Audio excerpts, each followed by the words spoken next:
Hello mga boss and welcome back sa ating channel. So for today's video, ang topic natin is all about RMT. Paano tayo makapag-RMT kahit na low level lang or level 40 lang mga boss, makakapag-earn ka na dito. So kung marami kang alt mga boss, so pwede kang mag-focus sa pag-fish. Okay? So pwede mong i-focus tong golden fish bait and then like this one salmon. So bakit salmon mga boss ang nasa top 5 trading volume ngayon? So punta tayo dito sa Madeline Resident List and then fish processing. So pakita ko sa inyo kung bakit mga boss. And then bakit din siya mabili pagdating sa RMT. So ito lang naman yung pwede nyong makrap dyan mga boss.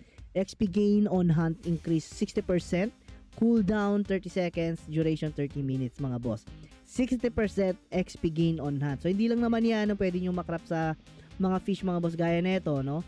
Kung hit power increase yung gusto mo 10%, no? So meron din namang magic mga boss, magic power increase 10%. So pwede rin. Para same lang guys, no. Ito naiba lang mushroom and then this one naman itong parang 4-leaf clover, no. So meron din dito mga paella, ayan. So critical resistance, mga iba-ibang paths, critical accuracy like that one. And then ito mga boss, praise office XP gain increase to 60% mga boss. Kapag nagre-request ka or gumagawa ka ng quest, magandang meron kanyan mga bossing. Okay? So yan. So ito yung yung salmon mga boss. Ayun yung nasa trading and then this one. Okay, golden fish bait. So ngayon, paano kayo makakapag-start mga boss? So dapat is level 40 kayo and then punta kayo dito sa may world map and capital elim. So para makapasok kayo dito level 40 mga boss. No? So kung di ako nagkakamali.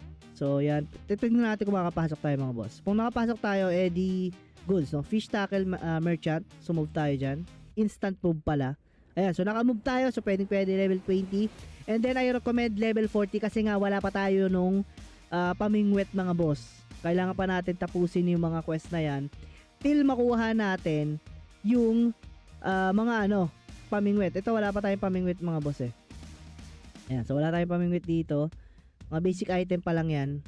Walang pamingwit dyan. So yun yung kailangan natin and then bibili kayo dito ng mga panimulaan yung mga boss. So once na nakabili na kayo dyan at pwede kayong sumali dito sa mga party na yan mga boss.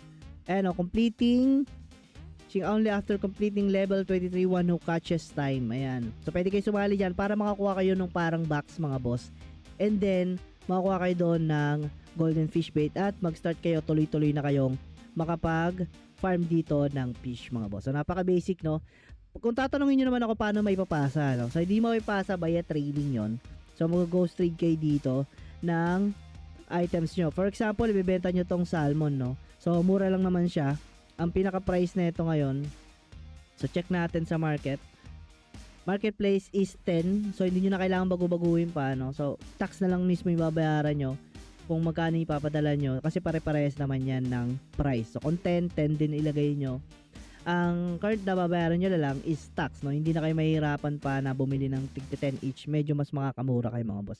At the same time, kung marami kayong alt, kahit na 10 ruby lang each salmon, kung maka-100 ka naman nun mga boss, per day sa isang character lang, so alam nyo na kung magkano. So currently, ang ruby price is 110 to 190 per 1k if I'm not mistaken. At marami sa group naghahanap ngayon ng ruby kagaya ko mga boss sa Auro 3. Pwede kayo mag-sell sa akin. Yun legit lang ha.